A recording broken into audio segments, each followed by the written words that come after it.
Hello, welcome back to Book Nerd TV. So this week we are discussing Murder by Memory. I did this the last time too, but here we are.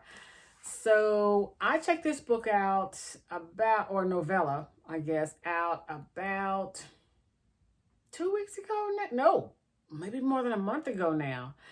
I actually meant to do this earlier, but it is what it is. So here we are. It's a novella, so it was a quick read.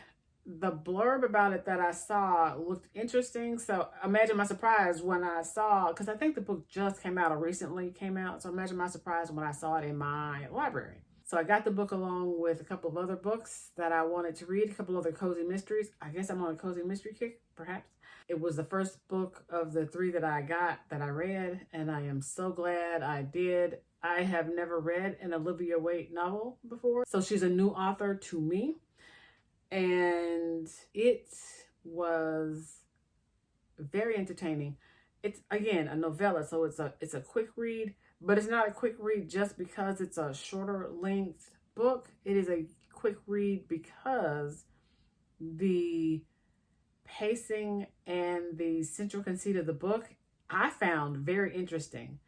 Now, the book is about a generational ship that is traveling from Earth for whatever reasons, destroyed Earth, whoever. They're not really clear about why they're leaving Earth, but they are leaving Earth. And so they are going from Earth to this new planet that's been discovered and is habitable for people and what have you. Usually, when there is a generational ship model in a story, the generational ship is generational simply because the people who start out on the ship are not going to be alive by the time they get to the new planet. So this is not faster than light travel or anything like that. This is just the technology humans have that is sublight travel, right? So we're on the ship going to this new planet. And since this is not a generational ship, you ask yourself, well, how are the people who's going to be alive if it's not a generational ship? So this is where the magical technology comes into play. The technologists have managed to create this system or medium where you can upload a person's memory onto this medium, store said medium, and then when at whatever prearranged, predetermined time, the memory can be downloaded from the medium, and voila, magical technical sorcery, you've got this person. And I'm assuming the clone is, of course, from whatever genetic material that they donated originally to be able to clone a new body. The mystery in this book is that our protagonist, Dorothy Gentleman, has been downloaded from her medium before she wanted to be downloaded and into a clone or a body that is not a clone of her body. She's in the body of a person with a totally different identity. And so she has to figure out what's happened, what's going on. There are certain fail-safes within the memory medium schema that they have that should prevent what has just happened.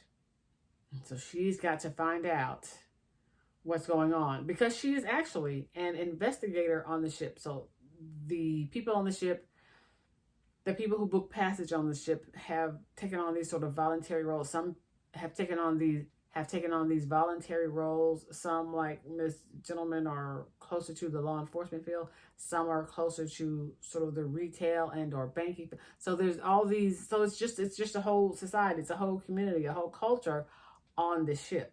And as an investigator, it would be her duty anyway to figure out what has happened. And so that's what she does. She sets about finding out what has happened. She finds her nephew, who is one of the programmers, the sort of prodigy programmer involved with the memory medium technology.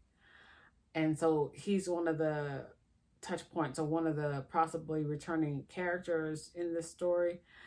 And we meet sort of other people as Dorothy does the investigation, and we are therefore introduced to the story as she investigates to figure out what exactly is happening. I enjoyed, and I'm not going to say too much more about that, because if I say too much more about it, I think I will spoil sort of some of the mystery in the story, and I don't want to do that because again, it's a short story, novella length, and so if I say too much more, I'll spoil it. So I don't want to do that. I enjoyed this book because of the plot. We've seen generational ships in story form before, but I like this approach to it. I like the magical technical conceit of the uploading memory, downloading memory, because it's something that we as humans right now, and I say we as humans, but some humans would love to be able to upload their memory and then download the memory into some other sort of, I don't know if it's a clone or a body or a robot or what have you, but there are people who would love to be able to do that, to prolong their life, to be perhaps even immortal, right? Me, myself personally, I don't know. I don't know that that's a thing that I would like, but neither here nor there.